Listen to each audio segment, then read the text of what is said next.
ज्योति बचपन से ही बहुत जिद्दी थी। बिन माँ की बच्ची थी, इसलिए सब लोग उसे संभालते थे। दादी की तो वो लाडली थी। उसके पापा राजकुमार को दूसरी शादी करने का प्रयास चालू था, पर 5 साल की बच्ची कुछ न कुछ करके अपने पापा का रिश्ता जुड़ने नहीं देते थे। उसकी दोनों नानी और दादी उसे समझा समझा कर थक गई थी। बेटा, सभी सौतेली माँ बुरी नहीं होती, और हम है ना, तुम्हें अगर तकलीफ़ दी तो हम उस पर चिल्लाएंगे, डांटेंगे। लेकिन उसके मन में बार बार डर आ रहा था कि सौतेली माँ मुझे तकलीफ़ देगी, पापा भी उसका ही सुनेंगे, और उसकी माँ की आखिरी याद, मतलब उसकी माँ की पायल थी, वह भी उस सौतेली माँ को दे देंगे। ऐसे उसे लगता था। सभी को टेंशन हो रहा था कि उसे कैसे समझाएं। उसकी माँ मतलब कुसुम एक एक्सीडेंट में 2 साल पहले इस दुनिया से चली गई।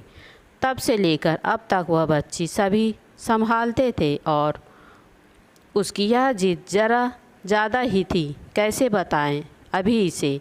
उसकी दादी ने उनकी ही मौसेरी भाई की लड़की पसंद कर ली थी। उसकी भी शादी होकर तलाक हो गया था, और उसे एक लड़का भी था, पर यह बच्ची सुनने को तैयार ही नहीं थी।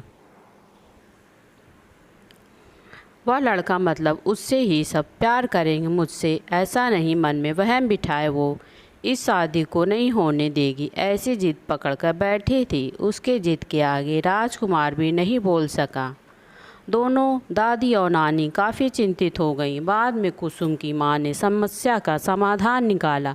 कुसुम की एक दोस्त राधा, जिसकी उम्र हो चुकी थी, इसलिए उसकी शादी तय नहीं हो रही थी।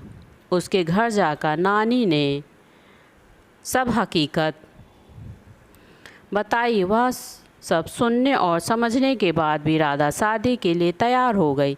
इस वजह से दोनों दादी और नानी भी काफ़ी खुश हो गए। अब राजकुमार क्या कहता, इसकी उनको चिंता हो रही थी। खुद सास ही बोल रही थी, इसलिए जमाई तैयार हो गया लड़की को मिलने के लिए। राजकुमार ने राधा से मिलने को तय किया। मुलाकात के दिन राजकुमार ने राधा से कहा कि मैं सिर्फ ज्योति के भविष्य के लिए और अपनी माँ की इच्छा के लिए ही शादी के लिए तैयार हूँ। मेरी तरफ से बाकी कोई भी उम्मीद मत करो। यह सुनते ही बहुत बुरा लगा राधा को, पर कितने दिन घर वालों के ताने सुनूं, इसलिए राधा तैयार हो गई और शादी भी हो गई। उसके घर की परिस्थिति इतनी अच्छी नहीं थी, उस वजह से उसके माँ बाप ने राधा को कोई भी जेवर नहीं दिए। अब और ज्योति ने अपनी माँ की पायल भी नहीं देने दिया। बाद में कुसुम की माँ ने राधा की माँ बनकर सब कुछ किया। ज्योति राधा को बहुत परेशान करती थी। ओ सौतेली माँ, ऐसे ही पुकारा करती थी उसे। राधा थोड़ा सा डांटती या उसे समझाने का प्रयास करती, तब जानबूझकर झूठ मूठ कर रोने लगती थी। राधा 3 महीने में ही पूरी तरह हताश हो गई, और दोनों दादी और नानी को पहले ही सब कुछ पता था। इस वजह से राधा को वह कुछ नहीं बोलती थी। वह उल्टा उसे बोलती थी कि मारोगे भी तब भी चलेगा, पर राजकुमार को यह सब सहन नहीं होता था। जब परिस्थिति हाथ से निकलने लगी तो राधा ने उसकी सहेली को, जो एक स्कूल टीचर थी, उसके साथ मिलकर एक प्लान बनाया और राजकुमार को असली परिस्थिति का सच का पता चले, इसलिए ज्योति के ड्रामों का वीडियोस बनाकर उसे दिखाया। पहले राधा को ही सब गलत समझने वाला राजकुमार सारी सच्चाई से अवगत हुआ तो उन दोनों को धन्यवाद किया। प्यार से ज्योति को समझाया कि इसके आगे तुम्हें राधा के साथ अच्छा बर्ताव करना होगा, उसकी सब बातें सुननी होगी। हालांकि ज्योति ने काफ़ी तमाशा किया, उसकी साइड लेने वाला कोई भी नहीं है, यह उसे समझ में आ गया। उसको अपनी सौतेली माँ राधा पर बहुत गुस्सा आता था। राधा उसे बहुत समझाती थी। धीरे धीरे राधा और राजकुमार का रिश्ता भी सुधर रहा था, पर पति पत्नी जैसा रिश्ता उनमें नहीं था।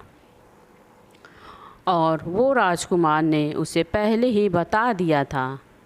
राधा को बहुत बुरा लगता था जब उससे अपनी इच्छाएं अपने मन में ही दबा दी। ज्योति को उसने सौतेलापन कभी भी दिखाया नहीं, पर ज्योति मात्र उसके साथ झगड़ा ही करती थी। धीरे धीरे ज्योति बड़ी होती गई। राजकुमार हमेशा काम के लिए बाहर रहता था। राधा ज्योति के लिए हमेशा तत्पर रहती थी। उसने ज्योति को बहुत प्यार से समझाने की कोशिश की, पर राधा को हमेशा असफलता मिली। उसमें राजकुमार की ही माँ हमेशा बीमार रहती थी। उनकी वह देखभाल भी करती थी। उन्होंने एक बार राधा को बुलाकर बताया, मुझे बहुत चिंता होती थी इस ज्योति पर। तुम हो ना, अभी मेरा कुछ भी हो जाए चलेगा, पर तुम्हारे लिए मुझे बहुत बुरा लगता है। जिस बच्ची के लिए तुम इतना करती हो वो तुम्हारी कीमत ही नहीं समझती है। तभी राधा मुस्कान के साथ बोली, ज्योति को देखते हुए बोली, उसने मुझे हमेशा गलत ही समझा है। हमेशा की तरह ज्योति ने राधा से बहुत झगड़ा किया। राजकुमार के घर पर आते ही उसको सब झूठ बताती, पर उसने भी ज्योति को ही सुनाया। गुस्सैल ज्योति ने खाना भी नहीं खाया। राधा ने भी खाना नहीं खाया। ज्योति को समझाने के लिए गई तो राधा ने कहा, मुझे तुम्हारी माँ की जगह नहीं चाहिए, उसकी आखिरी निशानी मतलब पायल भी नहीं चाहिए। मुझे सिर्फ तुम माँ बोलकर पुकार लो। मेरे लिए सबसे बड़ा पुरस्कार यही होगा। जिस दिन तुम ऐसे करोगी उस दिन मुझे ममता का गहना मिल जाएगा, वही मेरा खरा पहला गहना होगा। पर ज्योति सुनेगी तब ना।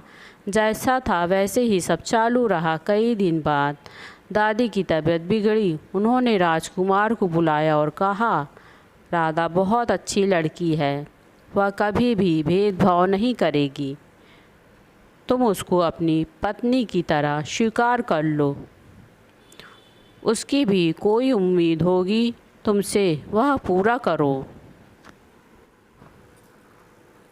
ये आखिरी शब्द बोलकर दादी चल बसी। राजकुमार को माँ के शब्द कान में गूंज रहे थे। महीना हो गया तब भी वह वही शब्दों का विचार करके गैलरी में शांत बैठा था। उतने में राधा ने खाना खाने के लिए आ रहे हैं ना, ऐसा बोलकर बुलाने आई। राजकुमार का सब्र का बांध टूट गया। वह राधा की गोद में सिर रखकर बहुत रोने लगा। आज 3 साल बाद पहली बार राजकुमार ने राधा को छुआ। राधा घबरा गई। उतने में ज्योति वहाँ पर आ गई। इस वजह से वह विषय वहीं पर ही ख़त्म हो गया। कई दिन बाद वापस सब नॉर्मल हो गया। दोनों ही अब शरीर से मन से नज़दीक आ गए थे। ज्योति को समझ आने के बाद वह भी ज़रा अच्छा बर्ताव करने लगी। अभी उसकी 12वीं की परीक्षा थी, इसलिए राधा उसके टाइम टेबल पर सब ठीक से संभाल रहे थे। कुल मिलाकर सब अच्छा चल रहा था। ऐसे में उनकी खुशियों को नज़र लग गई। राजकुमार का भी एक्सीडेंट हो गया, वह गुजर गया और राधा और ज्योति वह दोनों ही थे एक दूसरे के लिए। जो भी सेविंग थी उस पर घर चल रहा था। राधा तो ग्रेजुएट नहीं थी, इस वजह से उसे नौकरी मिलने में दिक्कत आ रही थी। छोटी छोटी नौकरी करके वह घर का खर्चा चला रही थी। राजकुमार की सब सेविंग उसने ज्योति के लिए रख दी थी। अब ज्योति को प्यार हो गया था सुनील नाम के लड़के से। इस वजह से राधा ने उनका प्रेम विवाह करने का सोचा। सब लोग अच्छे हैं, ज्योति भी खुश रहेगी, ऐसा उसे विश्वास था। पर सुशील की माँ खड़ूस थी। राजकुमार के जाने के बाद उनकी परिस्थिति भी अच्छी नहीं थी। ज्योति शादी के बाद ज़्यादा गहने नहीं लाई, इसलिए ससुराल वाले उसे तकलीफ़ दे रहे थे। उसकी सास की सहेलियाँ घर पर आई थी नई दुल्हन से मिलने। तब ज्योति की सौतेली माँ के बारे में बुरा भला बोल रही थी। सौतेली माँ है ना, इसलिए ऐसा जानबूझकर किया होगा।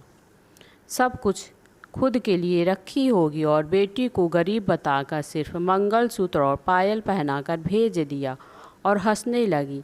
अब उसका खुद पर नियंत्रण टूट गया। मेरी माँ की आखिरी याद मतलब या पायल है, जो मेरी इच्छा थी कि मैं इसे पहनूं। या पायल मेरी माँ का आशीर्वाद का है और मेरी राधा माँ को बुरा भला बोलने का तुम्हें कोई भी हक नहीं है। आज वह इसलिए मैं हूँ। उन्होंने मुझे अच्छे संस्कार दिए, डिसिप्लिन सिखाया, संयम और बड़ों का सम्मान, यह सब बताते कोई भी उम्मीद न रखते हुए सिखाया।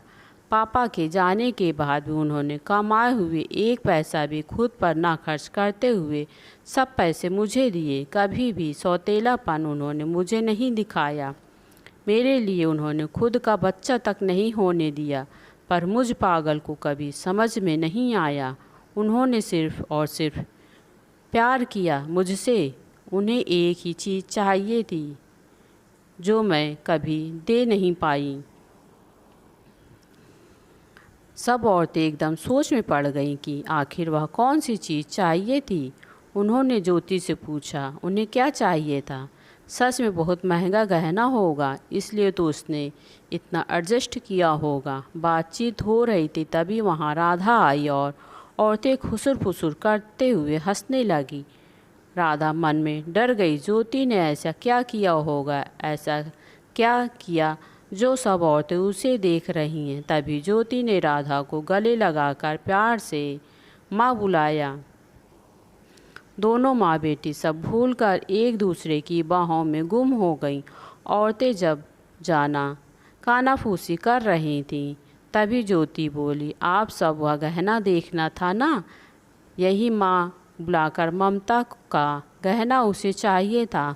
राधा को तो रोना आ रहा था। दोनों राजकुमार और दादी के फोटो के सामने खड़े रहकर उनको हाथ जोड़कर खड़े थे। ज्योति ने उनसे माफ़ी मांगी और माँ को भी खुद से कभी दूर नहीं करूँगी ऐसा वचन दिया ज्योति ने।